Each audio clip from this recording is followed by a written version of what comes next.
Today, we're in the Mendip Hills, just outside of Wells, visiting Deer Leap Standing Stones, two standing stones in a field.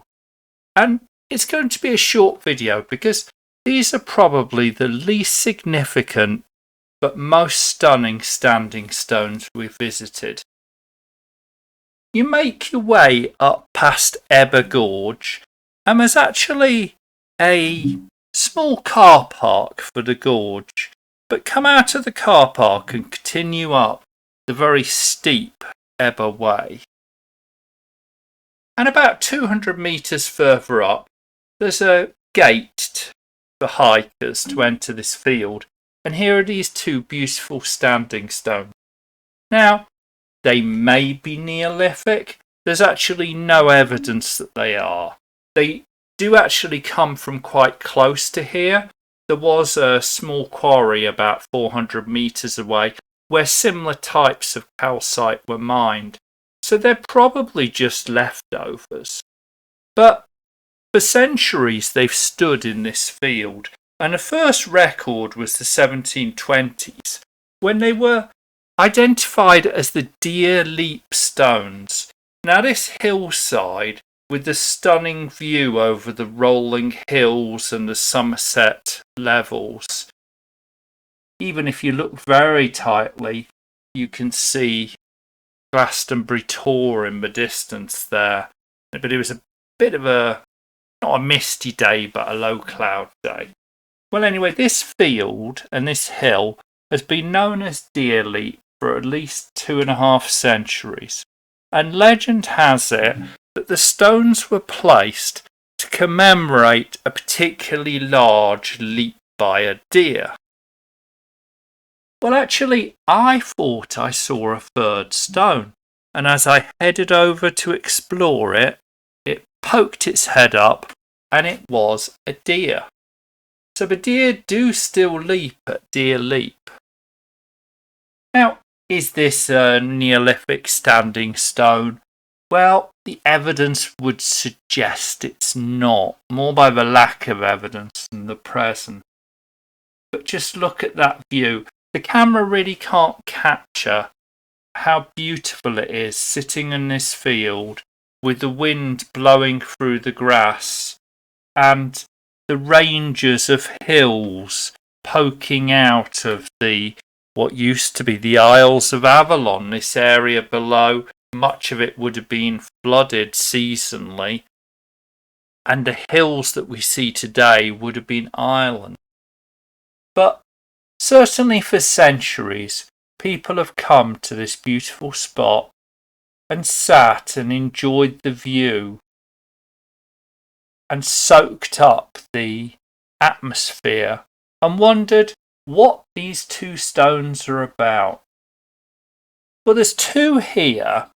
There's one further up the hill, and there is anecdotal evidence that Italian prisoners during the Second World War were tasked with breaking up a third stone.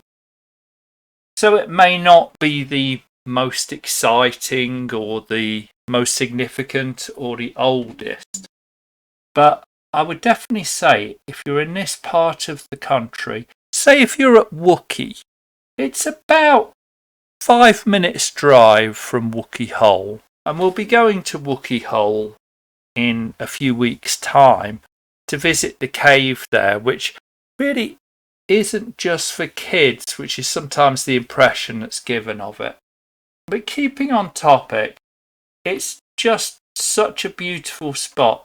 It's very hard to describe just how beautiful the view from here is. On a clear day, it must really be stunning here. You can see there is a feeling of ancient about it.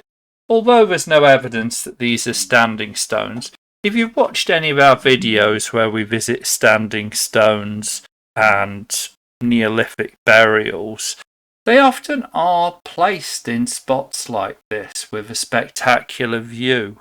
I'd love to think that it's the remains of a chambered tomb or a significant spiritual spot from a Neolithic, but it probably is a few stones left behind when the gorge here was quarried.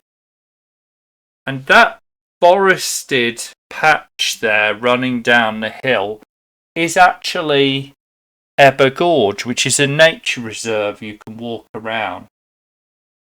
And if you go to the top of the hill, there's actually a car park with a beautiful view.